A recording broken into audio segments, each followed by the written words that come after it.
बताइए कि आपने कल का मैच देखा, क्या तज्जिया आपका कल के मैच पे?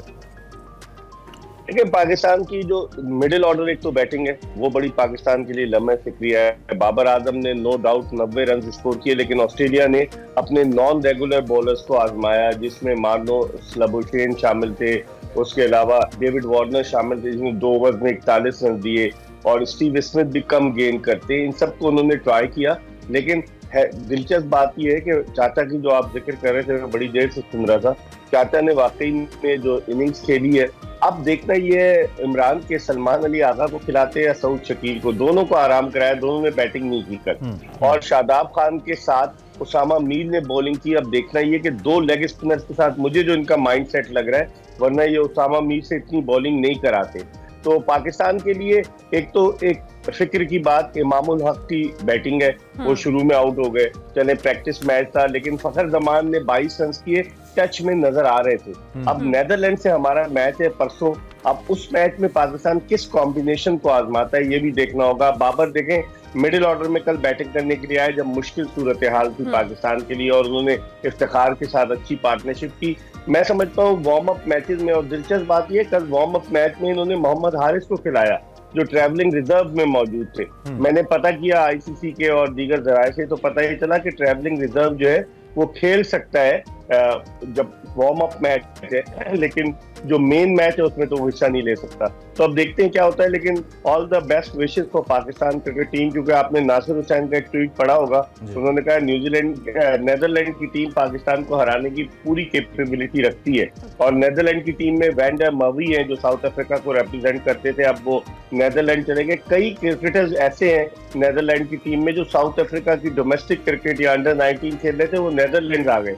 तो इसका मतलब है कि टफ टाइम होगा पाकिस्तान के लिए, मैच आसान नहीं होगा। पाकिस्तान मैच आसान नहीं होगा। मिर्जा साहब, ये जो वार्म अप मैचेस हैं, ऑब्वियसली जब हम इसको सोशल मीडिया पे भी बात करते हैं या देखते भी हैं, तो लोग इस पर क्रिटिसाइज करते हैं कि जो वार्म अप मैच है इसमें हमें इतना सीरियस नहीं लेना चाहिए, और हम बार बार इसके हवाले से 2 दिन से बात भी कर रहे हैं। लेकिन अनफॉर्चुनेटली जो रन्स के पहाड़ बने हैं, और जिस तरह से हमने चेज किया है, और जिस तरह से हमारी बॉलिंग लाइन रही है, बैटिंग रही है, आपको लगता है कि नीदरलैंड जिस तरह से एज यू सेट के बड़ी कोई आसान टीम नहीं है, it's difficult to play with them, उनके सामने इसी तरह का ये जो हमारा एक टेम्पो है जिसको हम कह सकते हैं, जिसके थ्रू हम अभी वार्म अप मैचेस खेल रहे हैं, क्या ये हमारे लिए कुछ हेल्पफुल रहेगा या ये बहुत मुश्किल में हमें डालेगा?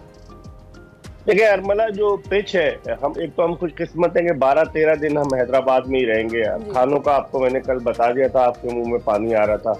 लेकिन अगर हम क्रिकेट की बात करें तो बैट्समैनों के मुंह में पानी आता है इस पिच को देखकर, क्योंकि ये पिच फ्लैट विकेट है हैदराबाद के राजीव गांधी इंटरनेशनल स्टेडियम की, और इस पर रन्स के अंबार लगेंगे। तो आपके मतलब अगर आप देखें तो हमारी टीम रिलाय करती है बाबर आजम और रिजवान पर। बॉलिंग हमारी बहुत वीक नजर आ रही है, जनरेटर प्रॉपर तरीके से चलाने में कामयाब नहीं हुए हसन अली, इब्तिदाई 2 मैचेस वो खेले। तो अब देखते हैं होता क्या है। लेकिन आप सही कह रही हैं अरमला, क्योंकि जो पिचेस हैं यहाँ की बैटिंग फ्रेंडली पिचेस है, इन पिचेस पर अब पाकिस्तान ने पहले मैच में 346 रन बनवा दिए, 347। कल पाकिस्तान ने 351 रन बना दिए। वो थ्रिल, वो जोश, वो जज्बा नजर नहीं आता वार्म अप मैच में। जो ओरिजिनल मैच वर्ल्ड कप का जब होगा तो उसका तो एटमॉस्फेयर ही डिफरेंस होगा, उसका एम्बियंस ही डिफरेंस होगा, और उसमें खिलाड़ियों की मोटिवेशन का लेवल भी डिफरेंट होगा। तो मैं देखता हूँ कि अच्छा ही मैच होगा। वार्म अप मैच में तो आपको याद है 1992 के वर्ल्ड कप में इमरान, हम 3 वार्म अप मैचेस हारे थे, और उसके बाद किस्मत की देवी ऐसी मेहरबान हुई कि हम वर्ल्ड कप जीत गए। बस इसमें तो कुछ कंपनियों ने इश्तहार भी बना दिए इसी के ऊपर कि 92 में भी यही हुआ था। खैर, आपने खानों का जिक्र किया तो कल शादाब से भी जब हर्षा भोगले ने पूछा अबाउट बिरयानी, हैदराबादी बिरयानी, तो उसने कहा जी we have tried that, we are eating that biryani, that's why we are getting slow a bit. तो वो उन्होंने कहा जी हम इसीलिए थोड़े स्लो हो रहे हैं, और वो हमें असर नजर भी आ रहा है, जिसका हमने आपको याद है ना जिक्र किया था रोटी शोटी का और हांडियों का, तो वो असर नजर आ रहा है। अच्छा, एक तो ये जो कॉम्बिनेशन के हवाले से कल मैं बड़ा कंसर्न था कि अगर आपने वार्म अप मैचेस के अंदर ये वाले तजर्बात करने हैं तो I mean don't you think कि वार्म अप मैच के अंदर आपको एक फाइनल लाइनअप के साथ जाना चाहिए, और उसके अंदर आपको ये देखना चाहिए कि आपने फॉर्मेशन क्या रखनी है, आपने मैच के अंदर क्या एक्सपेरिमेंट्स करने हैं, रादर देन ऐसे प्लेयर्स को खिलाएं जिन्होंने प्रैक्टिकली वर्ल्ड कप में खेलना ही नहीं है। तो इस तरीके से तो आपने एक प्लेयर का हक जिसका भी था वो मार दिया कि वो जब वर्ल्ड कप के अंदर खेलेगा तो उसको आपने वो तजर्बा नहीं लेने दिया। आप इस कॉम्बिनेशन के बारे में क्या कहेंगे? और बाबर कल खुद में हमें 6ठे नंबर पे आए। You are absolutely right Imran. मैं तो खुद हैरान हो रहा था कि आप 11 हथवी उन खिलाड़ियों को चांस दें। इसका मतलब है सऊद शकील या सलमान अली आगा को चांस देंगे या नहीं देंगे, ये भी देखने वाली बात है। और उसके अलावा आपके सारे बॉलर मेन खेल लिए, हारिस सऊद ने तो 97 रन दिए, तो मुश्किल तो होगी पाकिस्तान के लिए। लेकिन आप स्पिन बॉलिंग के शोबे में आप देखें, आपके तीनों स्पिनर्स ने काफी 159 रन दिए कल भी, तीनों स्पिनर्स ने। तो इसका मतलब है कि आप रन ज्यादा दे रहे हैं। स्पिन बॉलिंग का शोबा इन फ्लैट विकेट्स पर मुश्किल डालेगा पाकिस्तान के लिए, कि पाकिस्तान के पास टॉप क्लास स्पिनर नहीं है। ऑस्ट्रेलिया ने देखे कल एडम जंपा को नहीं खिलाया, उसको उन्होंने बचा के रखा है, जो पहला मैच है उनका उसके लिए। लेकिन पाकिस्तान को हतमी कॉम्बिनेशन खिलाना चाहिए। तो आप दोस्ती यारी में क्या कर सकते हैं इमरान? दोस्ती यारी की बात है। अच्छा, दूसरी जानिब थोड़ा सा ऑस्ट्रेलियन टीम के हवाले से भी कमेंट करें। टॉप 4 के अंदर इसको भी डिस्कस किया जा रहा है। क्या आपको इस टीम का कल का रिदम, चाहे वो डेविड वार्नर हो, चाहे वो ग्लेन मैक्सवेल हो, आपको क्या वो पैट कमिंस हो, आपको वो वाला रिदम टॉप टीम वाला नजर आया ऑस्ट्रेलिया के अंदर? क्योंकि रिसेंटली ये हारे भी हैं, तो थोड़ा सा ऐसा लगता है कि अंडर प्रेशर भी लगते हैं ऑस्ट्रेलियंस, ऐसा लगता है मुझे। ऑस्ट्रेलियंस काफी दिनों से भारत में है, वो अपने आप को आह्वान कर रहे हैं, वो तैयारी कर रहे हैं, वो अपनी बेंच स्ट्रेंथ को भी उन्होंने आजमाया। एक मैच में पैट कमिंस भी बैठ गए, तो हम लोग तो बेंच स्ट्रेंथ आजमाते नहीं है। और ऑस्ट्रेलिया की टीम बड़ी तगड़ी है इमरान। आप देखें, मिचेल स्टार्क और पैट कमिंस और एडम जंपा इस वक्त बेहतरीन बॉलर है, लेग स्पिनर। फिर उनके पास ग्लेन मैक्सवेल है जो बॉलिंग कर लेते हैं, डेविड वार्नर है, मार्नस लाबुशेन है। उनकी टीम बहुत तगड़ी है। मैं समझता हूँ ट्रेविस हेड को नहीं खिलाया, ट्रेविस हेड बहुत मार लगाते हैं। उसके अलावा मिचेल मार्श है, जेफ मार्श के बेटे, जो साबिक ऑस्ट्रेलियन क्रिकेटर थे, जिनकी जो 87 का जब वर्ल्ड कप ऑस्ट्रेलिया जीता था कैलकाटा में, तो जेफ मार्श उस टीम के मेंबर थे। तो ऑस्ट्रेलिया अपने कॉम्बिनेशन आजमाता रहा है और वो बड़ी प्लानिंग से क्रिकेट खेलते हैं। हमारा कोच जब 30 सितंबर को पहुंचेगा इंग्लैंड से वापस, अब वो प्लानिंग कर तो रहा है, 6 दिन मिले प्लानिंग के। अब देखते हैं रिजल्ट क्या आता है। रिजल्ट की, क्योंकि आपके लिए दोनों मैचेस बड़े इंपॉर्टेंट है, वर्सेस नेदरलैंड्स और वर्सेस श्रीलंका। खुदा न खास्ता अब ये दोनों मैच हारते हैं तो आपका मोराल बिल्कुल नीचे आ जाएगा, क्योंकि पहले ही आप 2 कंसेक्यूटिव वनडे हार कर आ रहे हैं वहां से, एशिया कप से।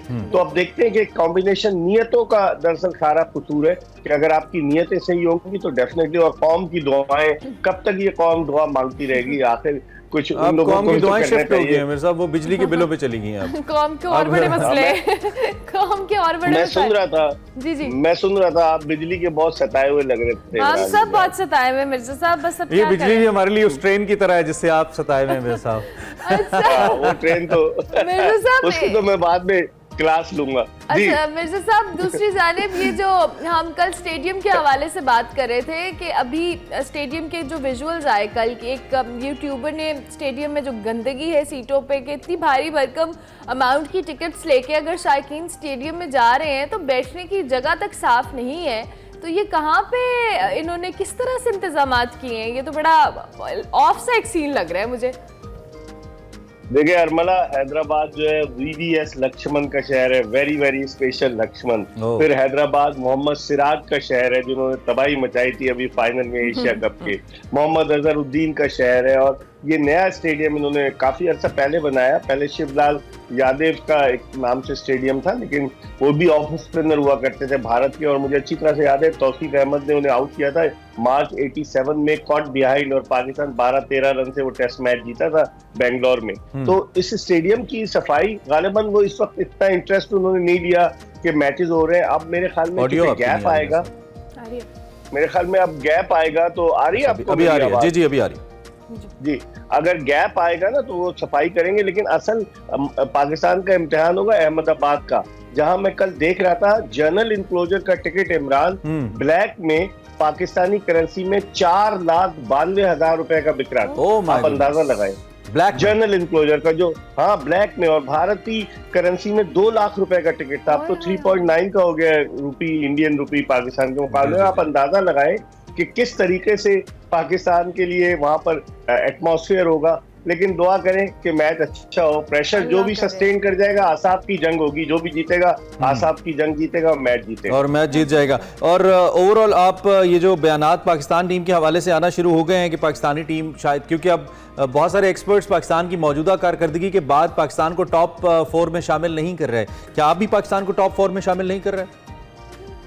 बिल्कुल, पाकिस्तान की करंट परफॉर्मेंस, करंट कॉम्बिनेशन को देखते हुए मैं भी नहीं शामिल कर रहा, क्योंकि 4 टीमें जो टॉप की मुझे नजर आ रही है उसमें इंग्लैंड है, न्यूजीलैंड, इंडिया और ऑस्ट्रेलिया, ये 4 टीमें हैं। लेकिन पाकिस्तानी टीम कभी खुशी कभी गम देती है फिल्म की तरह, तो हो सकता है कि ये खुशी भी दे दे। तवक्को करें, अनप्रेडिक्टेबल टीम है, कुछ भी कर सकती है किसी भी दिन। लेकिन कल हारिस रऊफ तो बहुत एक्सपेंसिव रहे और उस पे फिर उनकी मुस्कुराहटें थम नहीं रही थी। इसी तरह वसीम जूनियर आपके favourite, you getting me right, वो बड़े, उनको भी बड़े एक्सपेंसिव वो भी रहे। एंड पे जाके कोई एक विकेट उन्होंने निकाल ली, लेकिन बॉलर उनको बहुत कंफर्टेबली, बैटर उनको बहुत कंफर्टेबली खेल रहे थे।